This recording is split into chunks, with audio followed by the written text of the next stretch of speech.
How to fix slow boot time on Windows 10 और Windows 11 अगर आपके पीसी या लैपटॉप में भी जिसमें आप विंडोज़ 10 या विंडोज़ 11 जो भी यूज़ करते हैं बूट टाइम बहुत ही ज़्यादा स्लो है। तो चलिए देखते हैं कि हम इसे किस तरह से बेहतर बना सकते हैं अपने लैपटॉप या पीसी में।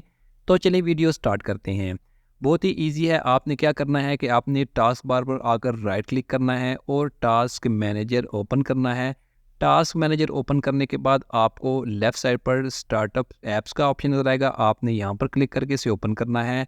तो यहाँ पर बहुत सारी ऐप्स आपके सामने आ जाएंगी जो आपके सामने इनेबल होंगी। आप अगर उनको यूज़ नहीं कर रहे तो आप उनको यहाँ से डिसेबल कर दें। जैसे कि आपने यहाँ पर किसी भी ऐप पर राइट क्लिक करना है और यहाँ से आपने उसको डिसेबल करना है तो वो ऐप यहाँ पर डिसेबल हो जाएगी। यहाँ पर आप देखते हैं ऐप डिसेबल हो चुकी है। वो ऐप जो आप यूज़ नहीं कर रहे आप उनको डिसेबल कर सकते हैं। जस्ट राइट क्लिक करना है और उस ऐप को आपने डिसेबल कर देना है।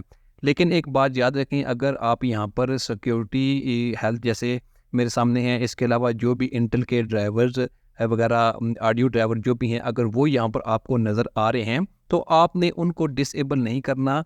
आपने बस वही ऐप डिसेबल करनी है जो आप यूज़ नहीं कर रहे, लेकिन ड्राइवर्स वगैरह को आपने डिसेबल नहीं करना। तो आप इस तरह से बूट टाइम को बहुत बेहतर बना सकते हैं अब विंडोज़ 10 या विंडोज़ 11 में। Thanks for watching this video.